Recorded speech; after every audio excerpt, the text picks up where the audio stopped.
For our next panel on Army space support to air and missile defense, our chair is, in fact, Lieutenant General Steve Fogarty, the commander of our cyber, and my good friend, Lieutenant General retired Bill Phillips, will serve as our moderator, and I'll turn it over to you, gentlemen. Thank you. General Swan, thank you, and I'd also offer our thanks to AUSA, and please pass that on to General Ham as well, and both you, General Swan and General McQuistion. Thanks for what you do every day for our great Army. Up front, I want to just reiterate some of the things that was said earlier. General Dickinson, I think, defined this very well up front. And I've heard you say this a lot, Jim. You've mentioned how Army is the heaviest user of space. And every domain that's important, space certainly rises to the top in terms of importance for the Army. And then General Brown, as I listened to him, he talked about cyberspace, and in particular, the cyberspace threat and how that's so important to the Army today, which is one of the reasons why certainly we have Lieutenant General Steve Fogarty with us this morning. Our topic, as Guy just mentioned, is Army space support to air and missile defense, and we have no one more qualified or better to lead this panel than Lieutenant General Steve Fogarty. General Fogarty assumed command of the U.S. Army Cyber Command on May 11, 2018. He is a graduate of a powerhouse Georgia school, the North Georgia College, where he was commissioned in military intelligence. And as we all know, it's a powerhouse for certainly military leadership within our nation. In over 30 years of service, General Fogarty has commanded at every level from captain to lieutenant general. Just a couple of those: U.S. Army Intelligence and Security Command, INSCOM, National Security Agency, Georgia, and the U.S. Army Cyber Center of Excellence. We also have Colonel Joe Guzman on our panel as well. He is he assumed duties as the Chief of STRATCOM Space Integrated Planning Element on 1 March 2019, where he serves as the lead space integrator, space supply, space subject matter expert, and daily interaction with the Joint Force Space Component Commander. Joe, welcome. We also have Colonel Mark Holler, who's the Director, Headquarters DA G357, DAMO-FIRES. He assumed this position in June of 2017. He was originally branched Air Defense Artillery, and he has a long history of command and operational assignments. He commanded the 35th Air Defense Artillery Brigade in Korea. Colonel Eric Little is the commander of 1st Space Brigade, U.S. Army Space and Missile Defense Command.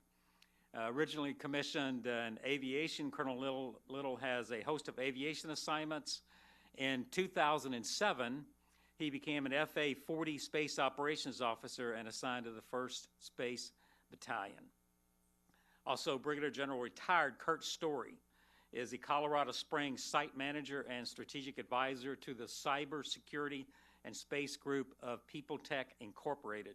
General Story has 33 years of leadership and operational experience in progressive Army and joint positions to include infantry, cavalry, aviation, and space. He also holds a master's degree in space systems management. We also have Dr. Eric Thoemmes. He is the Vice President for Space, Military, Missile Defense, and Strategic for Lockheed Martin. Eric manages relations between Lockheed Martin Space, Missile Defense, and Strategic lines of business. Prior to joining Lockheed Martin, interesting that Eric has over 12 years of serving on Capitol Hill in various professional and staff positions in the United States Senate. So, ladies and gentlemen, that is your panel. And at this point, it's my honor to turn it over to Lieutenant General Steve Fogarty. Steve? General Swan, General Phillips, thanks for the... Thanks, sir. General Swan, General Phillips, thanks for taking the time to bring this group together to discuss, I think, something that's very critical to all of us. Very important to the Chief and the Secretary. Obviously, it's one of their modernization priorities. The network is also one of the modernization priorities, and I'm going to try to tie, at least on my piece, what that means. If you were looking on Google today, has anyone hit Google today? Okay, most of you have probably. So if you hit clicked on the Google Doodle, what you'll see is today is the birthday of the World Wide Web. And that's critically important. So it's 30 years old. So if you think in the temporal aspect, we've been fighting on land and sea for thousands of years. In the air for about 100 years.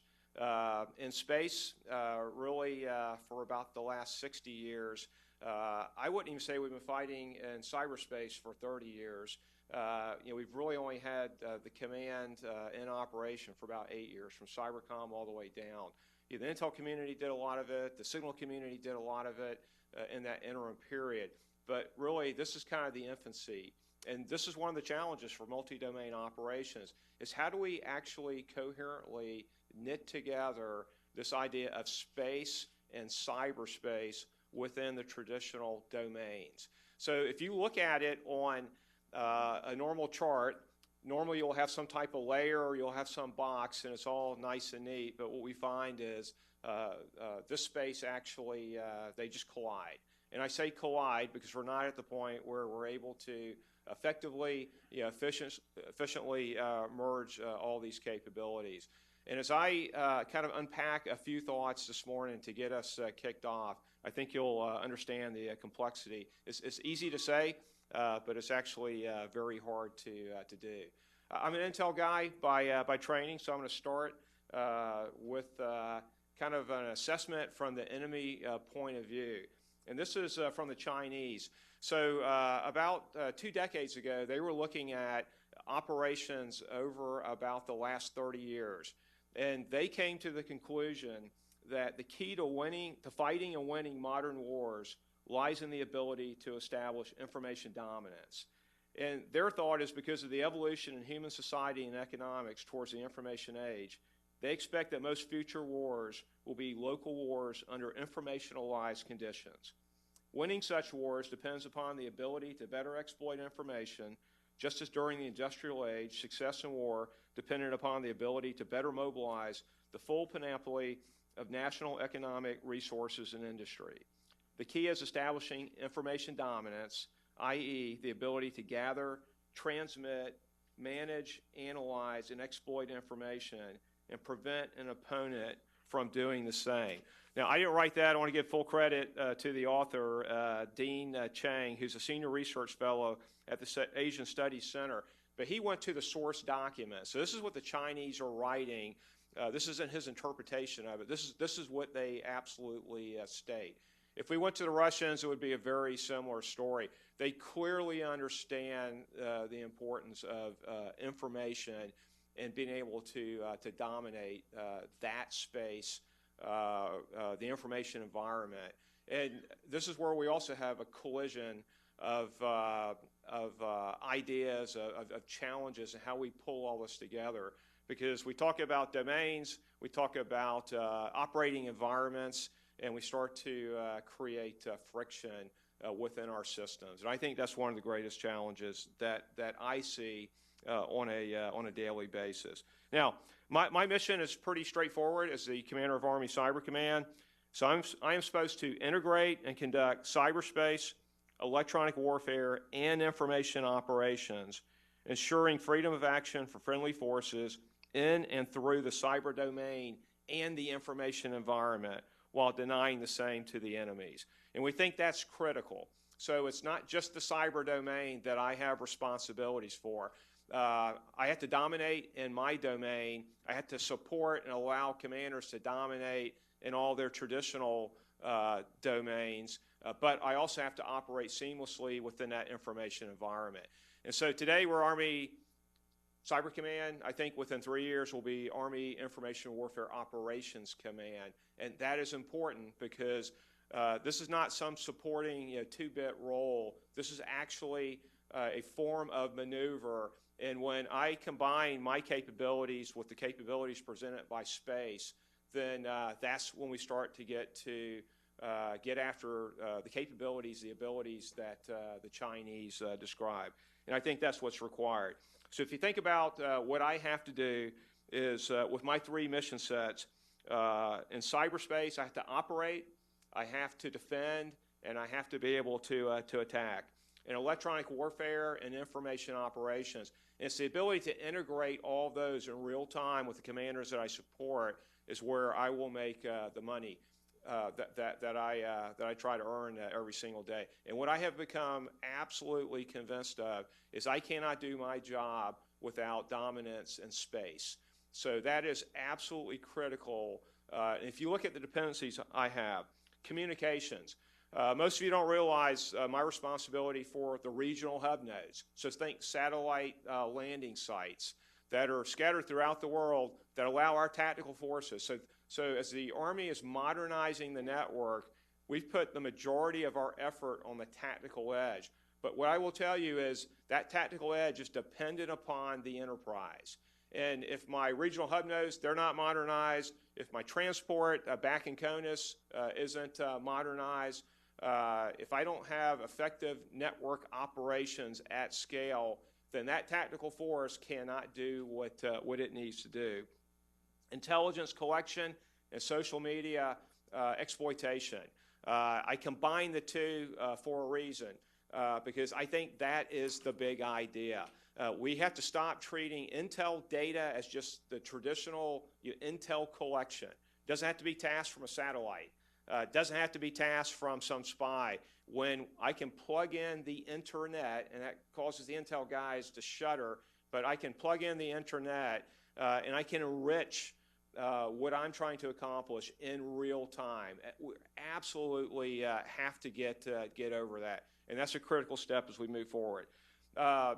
Space-enabled cyberspace operations, absolutely critical, both for collection and offensive capabilities. So I've got to I do have a very close partnership with Jim Dickinson and his team. We have to have that across all of the services, from the national level down to the tactical edge. Obviously, precision, navigation, timing, absolutely critical. I have a significant role in that space also. And then on the IO side, traditional MESO and MILDEC, in some cases using satellite capabilities. So that's my responsibility, is to pull all that together to be able to provide our commanders that dominant edge that they require to be successful in multi-domain operations. I'll end with, I think I've got to be able to see the adversary. I have to be able to see ourselves. I have to be able to do that real time. And I can't have two overlays, okay? I can't run back into the skiff to see the adversary and then out on the watch floor see ourselves. I've got to have that together. And that's really what our commanders want. It's the ability to visualize so they can actually make informed decisions. And that's where I think the future is for space, cyber, is to come together to present that capability to the commanders. Make their job easier. It's complex enough, and that's really, I think, where we've got to be, and that's what we're focusing on over the next 18 months, is this idea of information warfare operations. The last thing I'll say is we have to do this at speed. Because the need for speed is absolutely critical. I'll end with this thought: whoever can sense, understand, decide, and act faster than the adversary, they enjoy decisive advantage. And so this integration of space and cyber, information operations, electronic warfare, information warfare, that's what I truly believe gives our commanders the decisive edge that they're going to require as they conduct multi-domain operations. Thank you. General Fogarty, thank you. Colonel Guzman?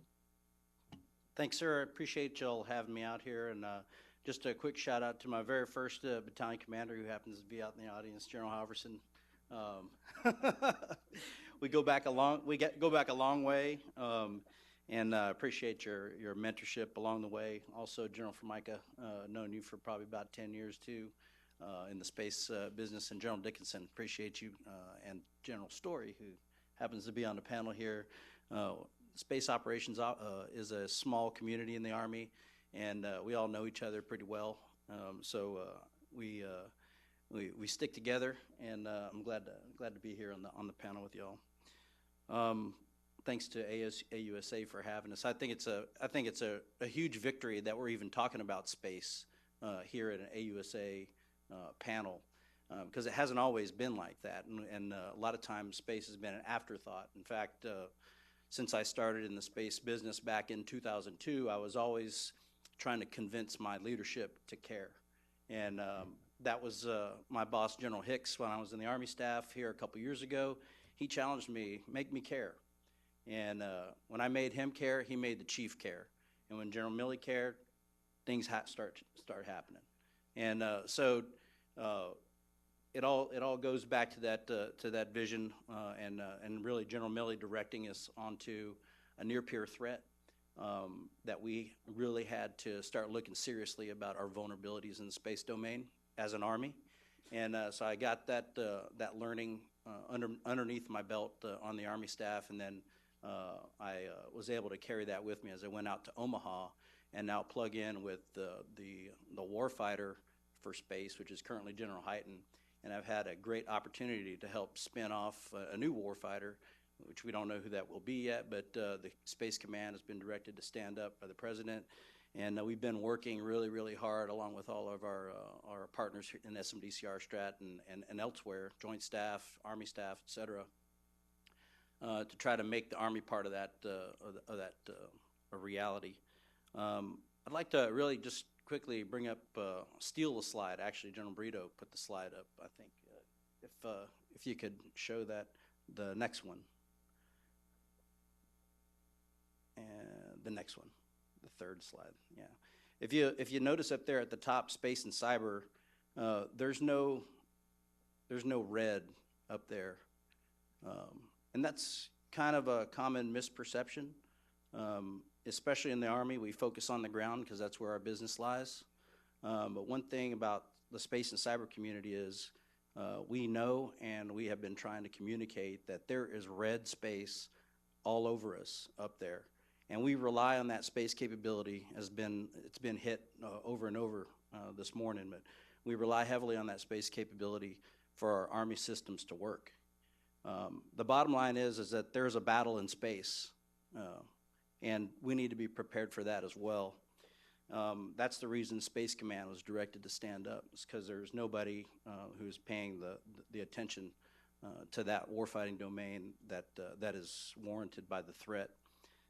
So we've been really feverishly working on that for the last couple of years under the leadership, really, of the chairman and General Hyten, and all the other leaders across the building and elsewhere.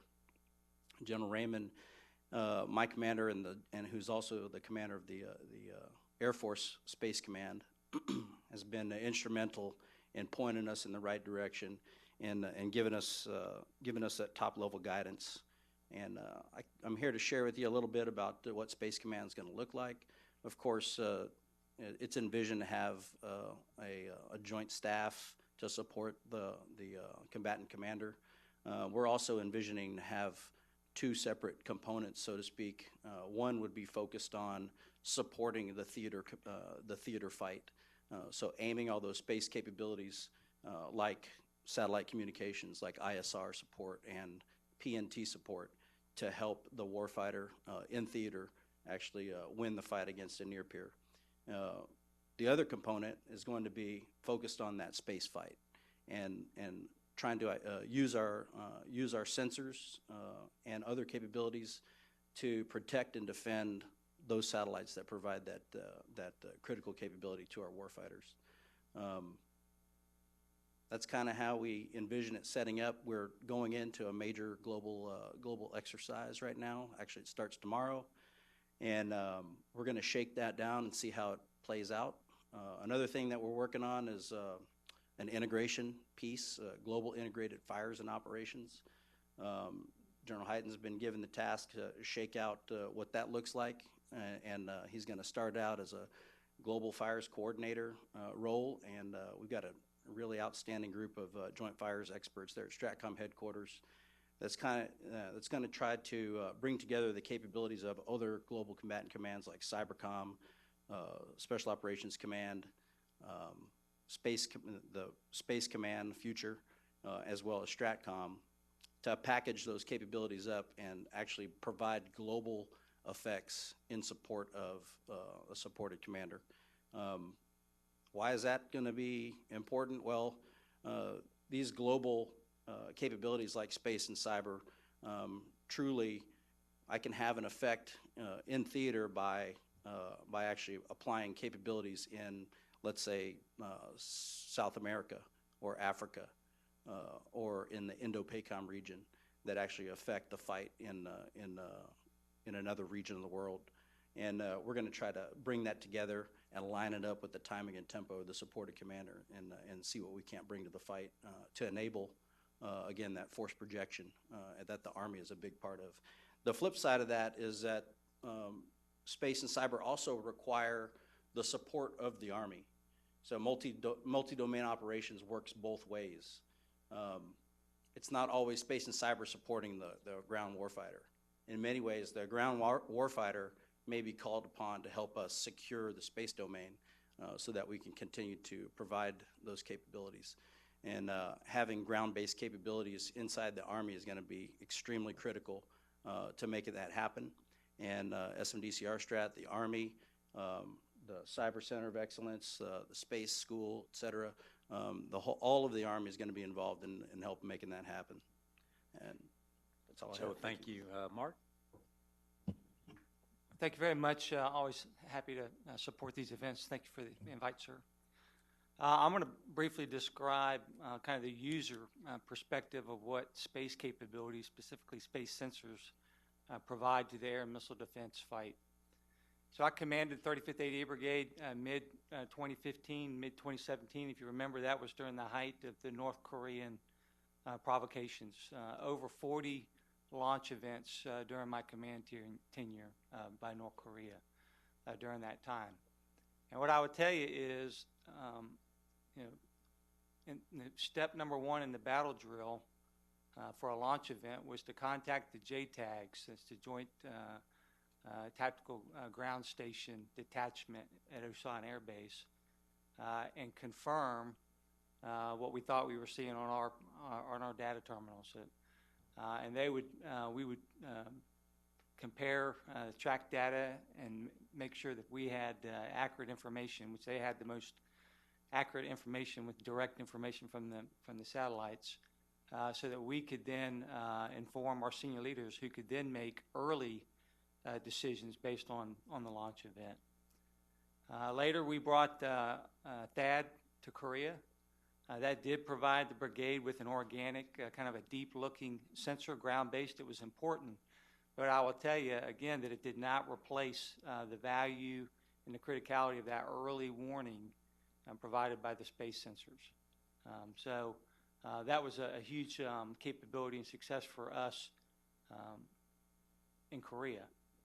Now, we want to get left of launch. We don't want to wait till the launch event occurs before we know about it. And I would also tell you that our space-based capabilities, strategic level capabilities, were critical in providing the indications and warnings that we needed prior to launch activities.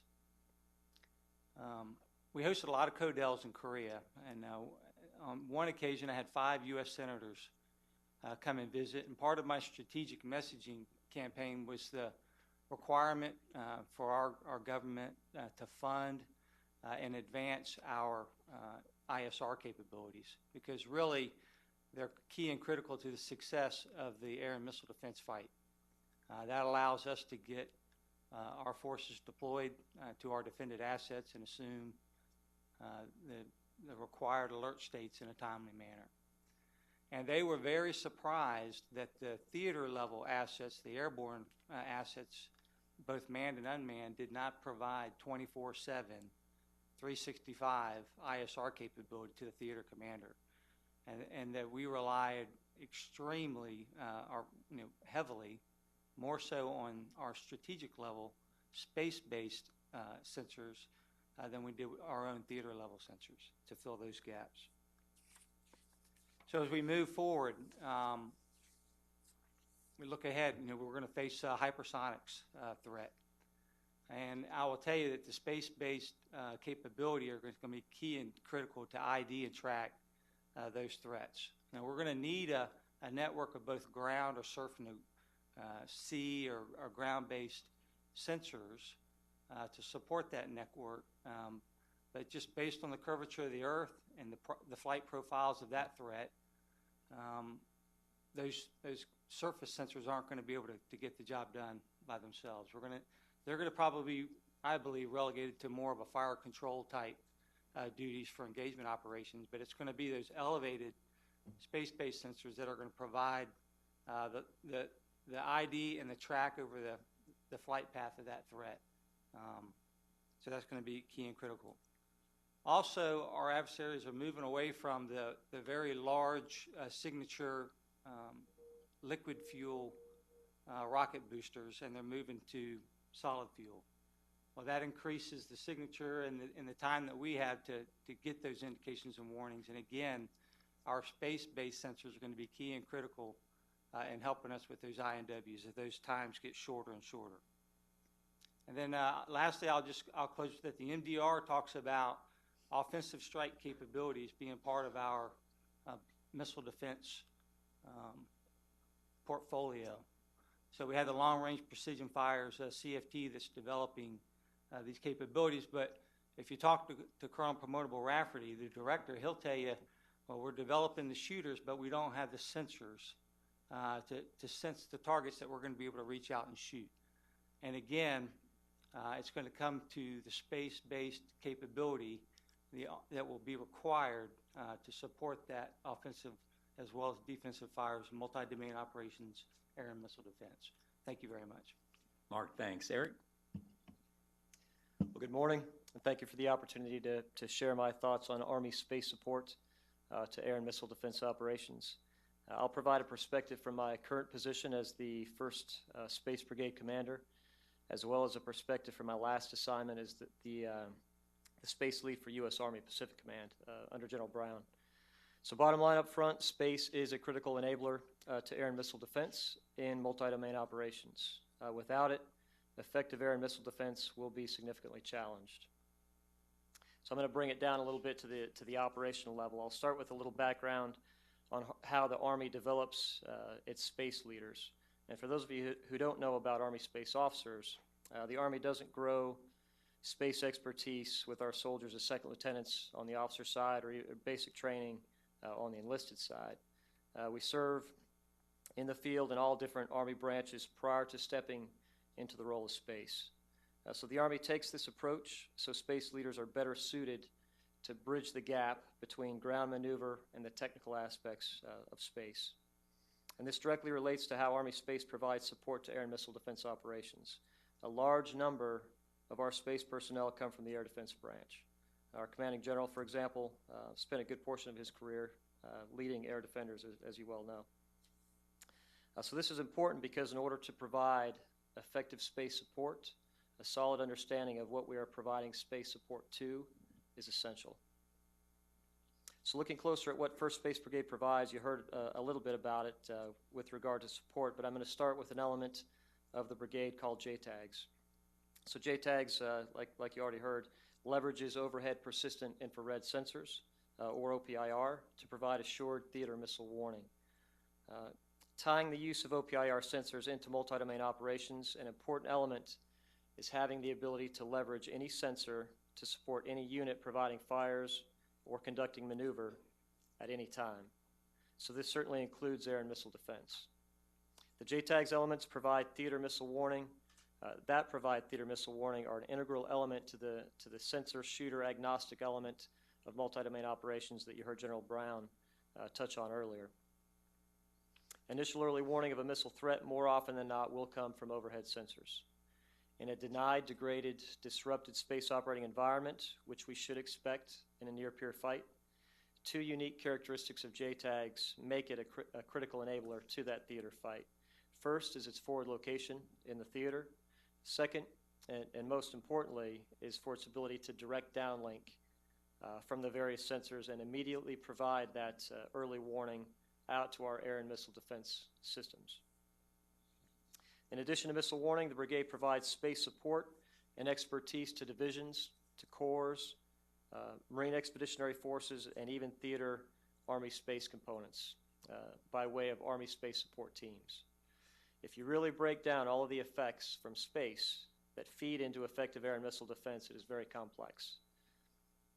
From positioning, navigation, and timing, or PNT, to ISR, missile warning, satellite communications, it's a lot of information. The Army Space Support Teams that the Brigade pushes out to the divisions, corps, and MEFs understand these effects and how they support and integrate with air and missile defense. The teams also understand the complexities of a denied, degraded, disrupted space operating environment and how best to leverage those effects in that environment. The last element of space support that the Brigade provides to air and missile defense operations, and arguably the element in the highest demand right now, is the ability to deliver non-lethal effects, to set conditions, or to enable other action such as maneuver or fires. In closing, I'd like to highlight that space is not the only enabler, and it is certainly not a silver bullet to multi-domain operations. To draw an analogy, I liken space support to the bolt or a firing pin of a rifle or a handgun. Without it, the silver bullet is not going to be a very effective firing. So other non-lethal elements are similar to this, and they include information operations, electronic warfare, and cyber. They can also be considered separate components of that rifle or handgun. They are all integrated and working very well together to support other action or effects, be it long-range precision fires or air and missile defense in this instance. The Army is definitely moving in the right direction. You heard General Brown talk about it with the design and implementation of an I2Qs formation, used to be IQs. Intelligence, information, cyber, electronic warfare, and space. The Future Warfare Center at Space and Missile Defense Command is very engaged, providing support, bringing this concept to fruition. So I believe I'm at my time hack. I do appreciate your time and look forward to any questions you have. Thank you. Eric, thanks. General Story. General Swan, thanks for inviting me here today on behalf of AUSA. General Formica, great seeing you again. I'm here today to talk about space in support of air and missile defense operation, but I'm going to focus in a little bit and talk about exploiting the stratosphere to enable multi-domain operations.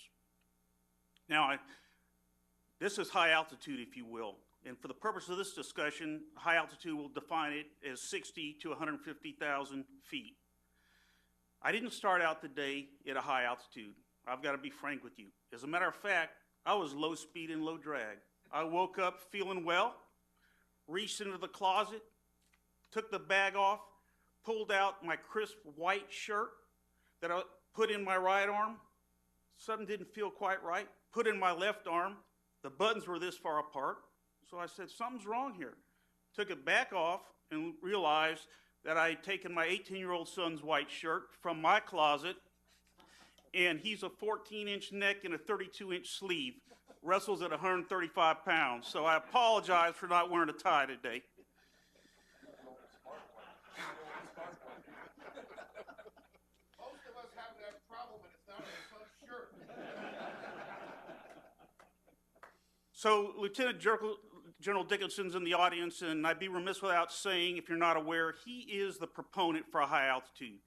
His right hand, one of his right-hand men is back there, Mr. Richard DeFada, Director of the Future Warfare Center, and he manages the Tickham-Shaw Space and High Altitude. So there's a lot of high altitude experience in the room. Sir, if I get something wrong, please let me know. Many of thank you. Many of you have had some experience or have some knowledge of high altitude. Some of them might be positive, your experiences, some of them might be negative. I was talking to Steve Pharisee at the break, and he was saying, yeah, what I think of high altitude is J-Lens. Of course, J-Lens is a lighter than air platform, but it's tethered, as you know.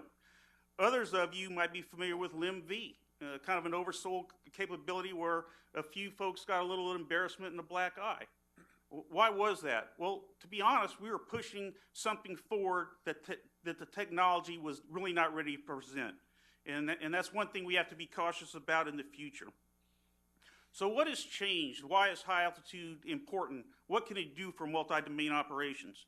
Well, the first thing is the commercial sector is moving out on lighter than air platforms, and they're moving out in a bold way. They're moving out because they understand that there's revenue associated with that. And in this case, they're not waiting on the Army to tell them, hey, do this for us, manufacture this, let's make it happen. Is anybody here familiar with Project Loon, Google Project Loon? You might have heard of it. When Hurricane Maria hit Puerto Rico, Google basically fielded a series of high-altitude platforms. They were Raven Aerostar platforms over Puerto Rico to provide 4G coverage to the community that obviously all their communications were pretty much out of order. And they provided these platforms robustly, and they were able to semi-autonomously allow these platforms, command and control them, to use the winds aloft in the stratosphere to be able to, in essence, do station keeping. They can rise up, follow the winds at a speed, come back down or go up and go in the other direction to keep that loop going. So this is kind of semi-autonomous navigation. And so autonomous navigation, coupled with machine learning and artificial intelligence and modeling of the stratosphere, is key to the future. Why high altitude for the Army? As you know now, we basically currently rely on aerial and space layers to provide beyond line of sight communications, ISR, and PNT. Of course, you've heard it numerous times today, our adversaries are smart. They know that. They're building capabilities to deny us access to our capacity and capabilities in both the space layer and the aerial layer. If you talk to the intelligence community of interest, they'll tell you they're very interested in the high altitude platforms. They're concerned about aerial ISR, the survivability of aerial ISR. They're concerned that there's a limit on the number of sensors, the capability of the sensors, their capability to look deep, and also for data management and fusion. So they are an advocate for high altitude. Why is high altitude? What benefit does high altitude bring? Number one, it adds another layer to an already impressive layer. It's responsive. It can be launched on demand in many cases. Now there are constraints. There are wind constraints, etc. But it can be launched from a ship, a barge, or from land. It can be launched at a theater, in theater, depending on what type of platform it is and what the purpose and its use is going to be. It's relatively cost affordable. If you compare it to launching a satellite, it's basically much cheaper and can provide like capabilities. As a matter of fact, the high altitude platform, the sensors that you could put on it are much like sensor platforms on small sats in LEO orbit or nanosats. The sensors in the stratosphere undergo the same harsh weather, temperature change, heat shedding, etc., that the small satellites would have. So we can use the high altitude platform to maybe use the sensors that we have on LEO satellites, or even to test sensors, synthetic aperture radar, etc., that we want to put on small sat. It's resilient. The capability is resilient, and it provides redundancy, not duplicity. Some people say we don't need to go into that layer. It's duplicity. We already have that capability at the aerial and the space layer. That is not true. It provides redundancy, but it also provides persistence, a persistence that we really can't recognize and appreciate now with the space and the aerial layer. It allows for direct tasking. A commander at the tactical level will be able to directly task the sensor if we get where we need to be. So today we're talking about Army space support to air and missile defense. So let me tie this back into you and give you some examples of how high altitude might support this. High altitude in the future will be able to produce a netted defense against hypersonic space vehicles. That's a goal. It could allow us to do intel gathering left of launch, which, as you know, is a goal. It could provide BMC-3, data fusion, using laser crosslinks. It can allow us to penetrate the A2AD layers to basically get at the adversary. Think about this one. The high altitude platform could be used to drop drones, sworn drones over our adversaries deep into their territory. It can also be used to support the fire's kill chain. General Dodgen, as you know, was an advocate. He was an advocate, and he always said, hey, the goal is to get space to mud. It's when the sergeant's leaving the fob, he has every capability available to him. I tell you that let's look at high altitude like that. Let's look at taking high altitude and let's get it in, down to the mud. And look forward to your questions. Kurt, thanks. Dr. Thoemmes. Thank you very much, General Fogarty, General Phillips. Thank you for inviting me to this panel. I do very much appreciate it. General Swan, to AUSA for having me included today. I am very much appreciative. My comments are going to be directed generally at space support to air and missile defense, and I think will be complementary to some of the comments that we already heard from Colonel Little, Colonel Holler, and Colonel Guzman. So I'll try not to repeat what's already been said, but there's some very good stuff there that I'll try to amplify on. Interestingly, it's been about a quarter of a century since we've been utilizing space support to support the missile defense mission. It's hard to believe that it's been that long already. It just seems like yesterday when Desert Shield was here and we were talking about the first space war.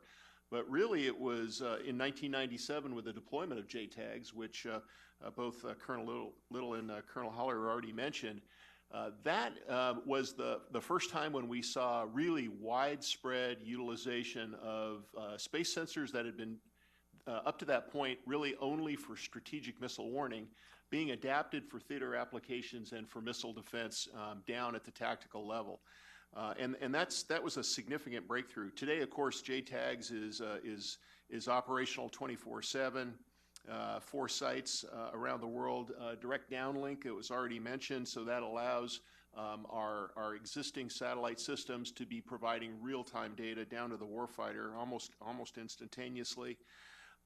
The other major development, of course, is the space-based infrared program has now come into its own and is fully operational with geosynchronous and highly elliptical satellite systems that are providing data not only to JTAGs, but also through the Missile Defense Agency's C2BMC program for queuing of the GMD program.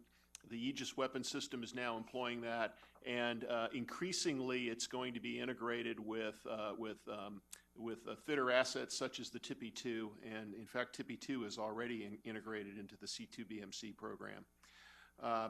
Interestingly, the C2BMC essentially takes data from all sources, radar and space-based, fuses those, and then distributes them out via Link 16. And that's a capability that I think we need to build on and promote. Moving forward, if you look at that existing architecture, as impressive as it is, it's pretty clear, given the threats that some of my colleagues already talked about, that the current space architecture is not adequate for the threat. The hypersonic glide vehicles, the maneuvering reentry vehicles that we're seeing, the cold dim upper stages and dimmer targets in general, these are really challenging problems for our missile defense systems and in particular for our space sensors to be able to identify and discriminate. So what do we really need to do moving forward?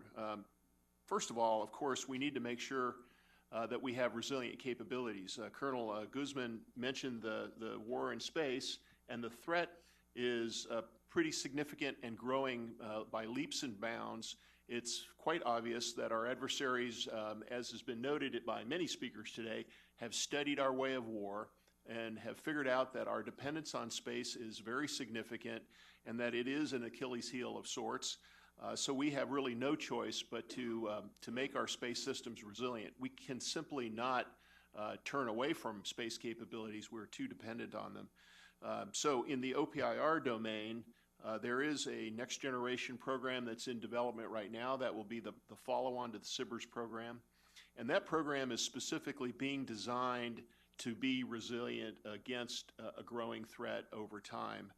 The Missile Defense Agency, as I think everybody is aware, is focusing on a space sensor layer, and that's really to get after some of these advanced threats that we really don't have capabilities against today.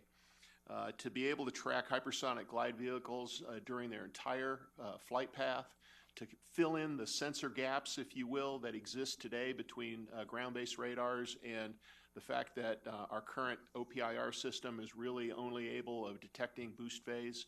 You really need to be able to track across the entire flight path. And then to get after these dim targets and the problem of significantly improving decoys, we really need a capability to discriminate. As we all know, discrimination has always been one of the biggest challenges for missile defense, and the space sensor layers is intended to get after that. And then finally, kill assessment. Our assets, our effector assets, are too precious and too few to be able to squander, and so a proper kill assessment is going to be critical to be able to ensure that we can manage those assets appropriately. And then probably finally, we need to really take the integration, which is of course the concept that we've been talking about all day. We really need to take that into the sensor domain writ large. The MDA's C2BMC program is netting, fusing, and distributing RF and IR data today.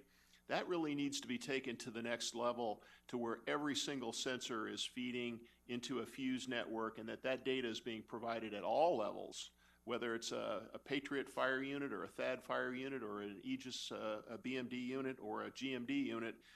That capability is going to be critical. It's not only critical just to deal with the emerging and advanced threats, but also the timelines that we're thinking about, especially if you get into boost phase intercept, where you're looking at dramatically shortened timelines, and time being of the essence, and also to enable launch on remote, for example, to be able to exploit the full kinematic potential of our interceptors, to be able to fly out and engage and enable multi look capability is going to be a critical capability as well. And so with that, I will go ahead and just stop, and happy to take any of your questions. Thank you. Eric, thank you, and thanks to our entire panel for your great insights. And we'll move on to our questions. We have several minutes for questions, and the first one will be General Fogarty. So General Scaparrotti emphasized the potential dangers of Chinese dominance of the emerging 5G environment.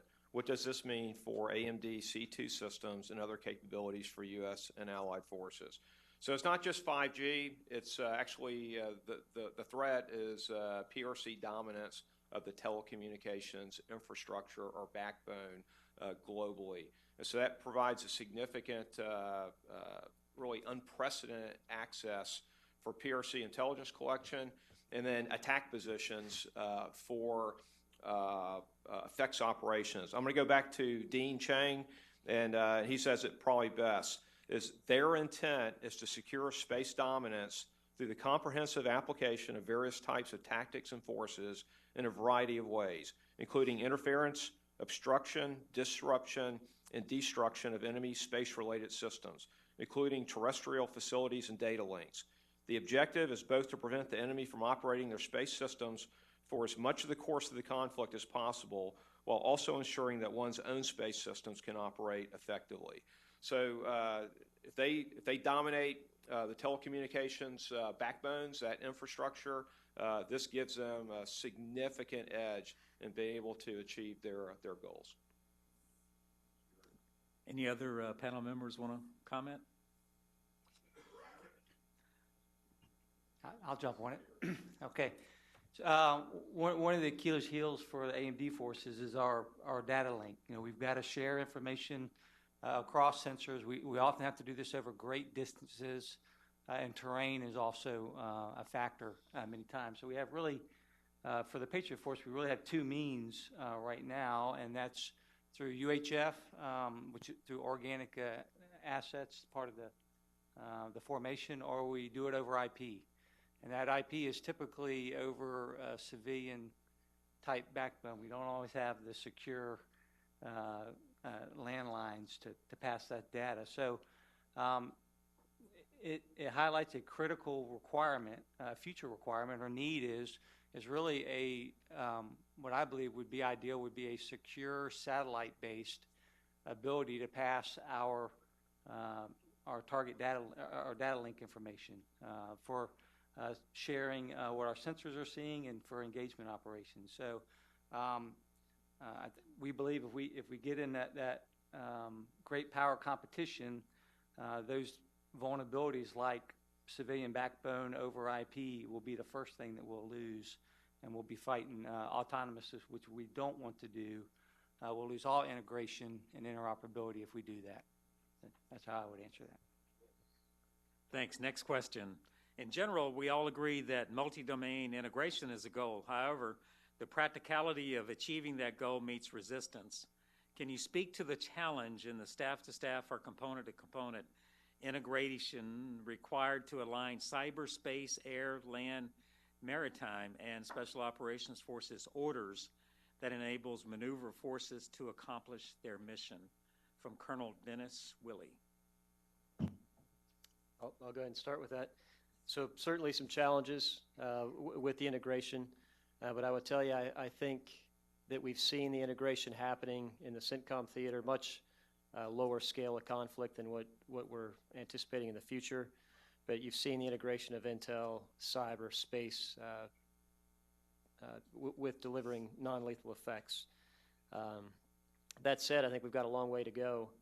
The I2Q's formation of the multi-domain task force is getting after just that. So as the formation stands up, the commander right now of the I2Q's formation is an FA-40 space ops officer working very well with those other elements, the intel, information, cyber, and electronic warfare. So we've demonstrated that integration in the past at a lower scale, and the I2Q's formation is really designed to get after it, and I think they're doing a pretty good job.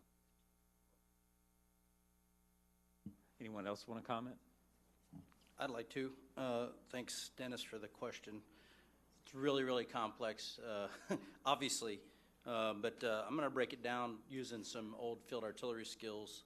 I think one of the main things that we had to do in order to integrate these kind of global capabilities is, number one, focus on the supported commander. Where does he want us to deliver an effect, and for how long, that kind of thing. We need to ask them when. I think once the support commander tells us when, then we can, as planners, put together, for lack of a better term, a fire support plan. How are we going to enable him to achieve that objective? And then start putting in coordination measures, which is something that in the space domain right now, we know little. We don't have the doctrine to fall back on how to do kill boxes, no fire areas, restricted target areas. Really even or just beginning how to really establish what a space target looks like. So there's a lot of areas that we need to improve upon. I think establishing or learning more about coordination measures for the space domain would be a great thing to work on. And then lastly, rehearsals. Back when I was a young lieutenant putting lead down range, one of the things that was always emphasized was rehearsing. And one of the things that's something that I think we don't do enough of. And you could call a Tier 1 exercise a rehearsal. In fact, many people do. So maybe we're getting after it a little bit, but I think taking it to a next level would be really helpful. And something that would help us to do that would be some kind of advanced model and sim capabilities. And it seems like after every Tier 1 exercise that I've been involved with for the last 20 years or so, going on 20 years, at the end, everybody goes, "Oh, we really need a better model and sim to kind of replicate what's going on in the warfighting domain," and we just had never really gotten after that, quite frankly.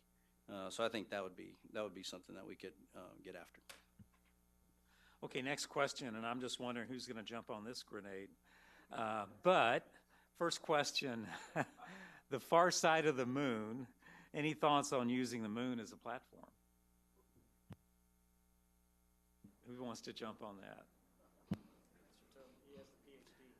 So I'll jump in. Number one,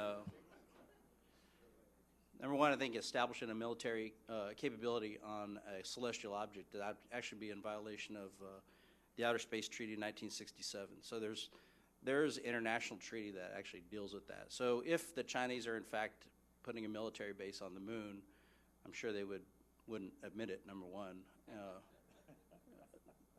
Number two, it wouldn't really be a first time for them because they have actually started actions in the South China Sea, which would, you can draw a parallel to creating these air defense identification zones or maritime exclusion zones in the South China Sea that they say is their sovereign territory, which is not recognized by the international community and is in violation of international norms that the United States has stood behind since the end of World War II. So it wouldn't be, I don't think, beyond a Chinese capability or action. They certainly have the technological prowess to do this and the will. So I think we should actually establish some kind of way to verify what exactly is going on the far side of the moon. And it's probably not good enough to just believe what the Chinese tell us.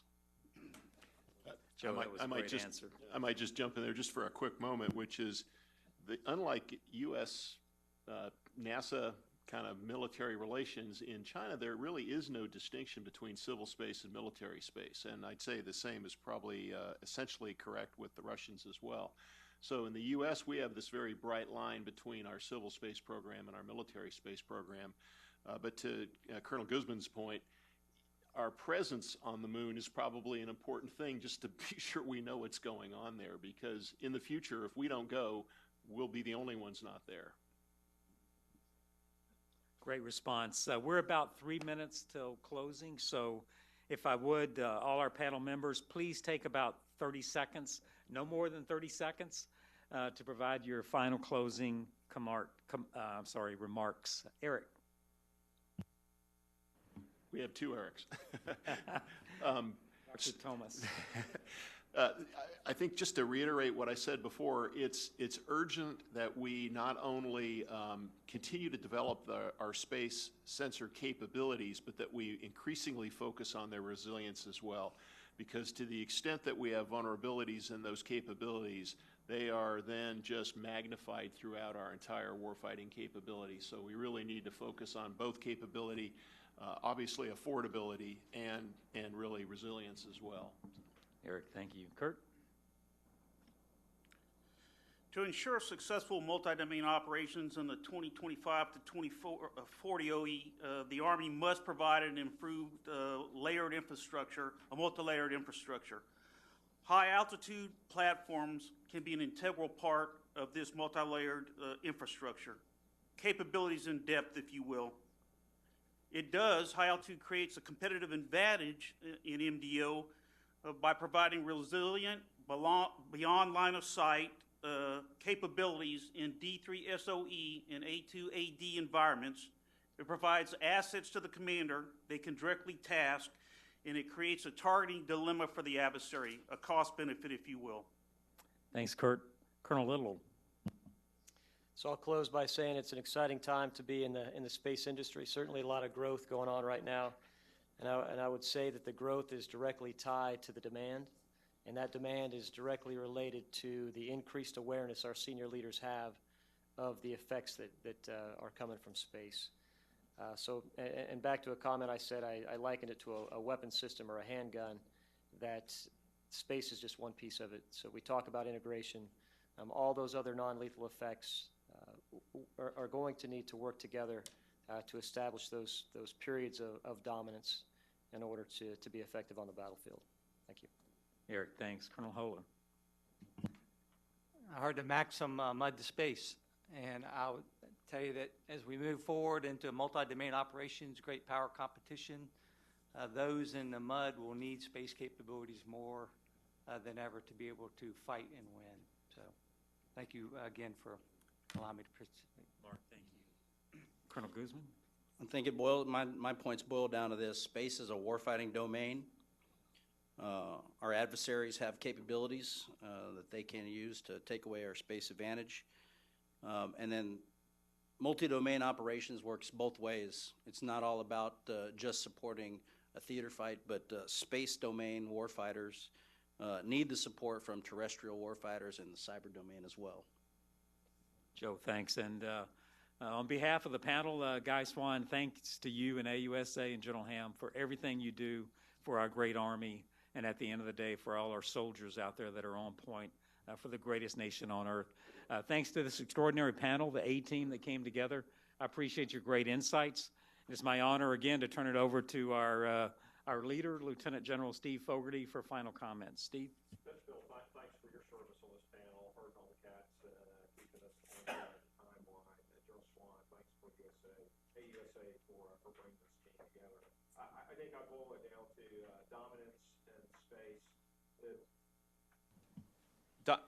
Dominance in space is critical to allow commanders to dominate multi-domain operations. I keep going back to whoever can sense, understand, decide, and act faster than the adversary enjoys decisive advantage.